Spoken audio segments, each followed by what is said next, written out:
Hey guys, I'm back. So if you guys watched my video from a week or two ago, I did a video on how to carve a figure 4. So today I want to show you another variation of the figure 4, and this is the figure 4 twitch up snare.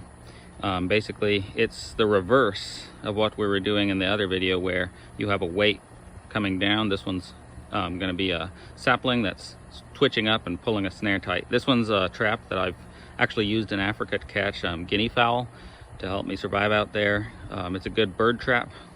This one would catch like chicken-sized birds. You could of course scale it up or down to whatever you're trying to catch. So let me show you what we have here. Right here I just tied a springy sapling to a pole. You could just use the sapling that's growing out of the ground, but I just tied it here for convenience. And then what you're going to do when you set the trap is you're going to take, once you tie your string up there, you're going to pull it down and try to mark the spot where the string is coming pretty much straight down. And at that point, you're going to drive in your anchor peg, which is this one. Now your anchor peg has a number 7 notch carved into it right there. And then you have a toggle. And the toggle is what's tied to your pole, and it comes to a chisel end, kind of like with this would be the stand-up part in the figure 4, but this one, so it comes to a chisel end, it goes into the 7 notch, and now what you have is the force is trying to pull up that way in a circular motion, and so what's holding it in place is this, which is your bait stick, or it could just be a treadle. So in this case, using it for birds, usually the bird is going to either hit it or stand on it. You might have a bunch of birds all around because you're going to put bait inside of these circles. The reason I put the rocks there is so you can see it better, and also you want the actual snare to be about level with the stick, depending on what you're trying to do, because when you're trapping, you have to really think about the animal you're catching, their habits, how exactly they're going to go in there, because the last thing you want to do is you don't want to educate an animal. And if you spring a snare or a trap and the animal doesn't get caught, it just gets hurt, or maybe it gets away, what you've just done is made pretty much ensured that you're not going to catch that animal ever again, or if you do, you're really going to be a game of cat and mouse trying to outsmart that animal. So you want to make sure, especially with these kinds of traps, that you get it the first time. You really understand how the animal, its habits, what it's going to do, and really tailor the trap towards the animal you're trying to catch. Anyway, enough of that rant. So that's pretty much it. So what we also have here is we have 2 snares. This can be triggered from either side. You might get lucky and actually catch 2 birds, or maybe more. You could even add more and put more snares just all around the whole area, and that's gonna give you even a higher chance of catching something. Like when I did it in Africa, I put like 3 or 4 snares on each side, and I ended up catching a couple of them. Caught some by the wing, caught some by the feet. That's pretty much what you're trying to get the bird by its foot or by its wing. Maybe if it pecks on that, it might get it by its neck. But this is a survival trap, so you only want to use it if you really need to catch something to survive. But anyway, practice makes perfect. What we're going to do right here is I'm going to show you how to spring it.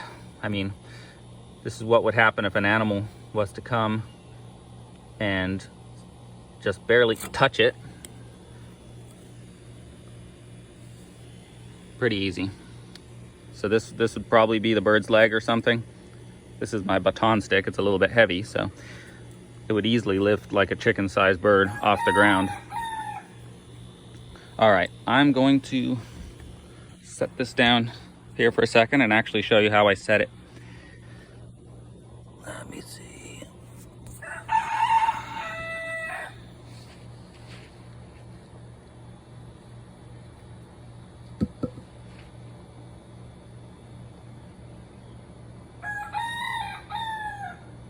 Once you get the strings untangled a little bit, I'm going to pull this down.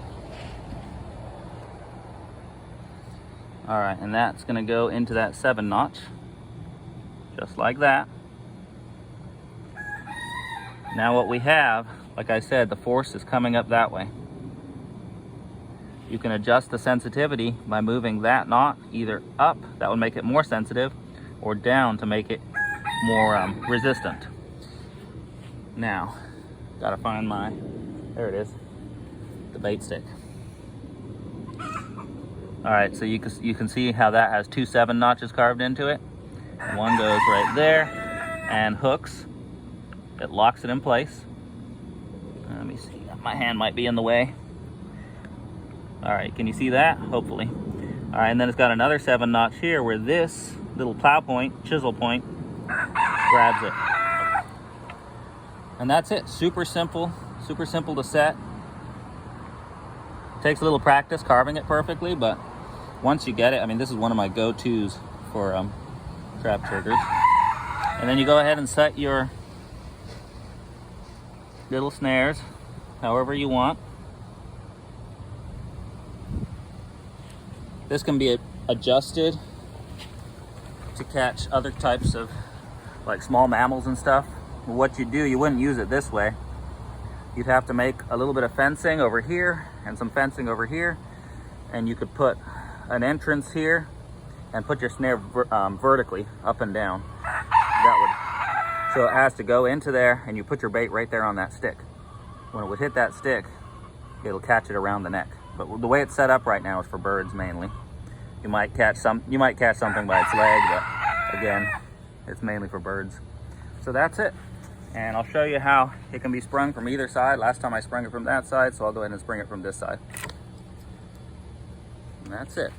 Caught him good. Hope you enjoyed this video, and if you liked it, please give me a thumbs up, subscribe. Feel free to comment and let me know what you guys think. Any other suggestions on videos you'd like me to make, just give me a comment, and you all have a great day.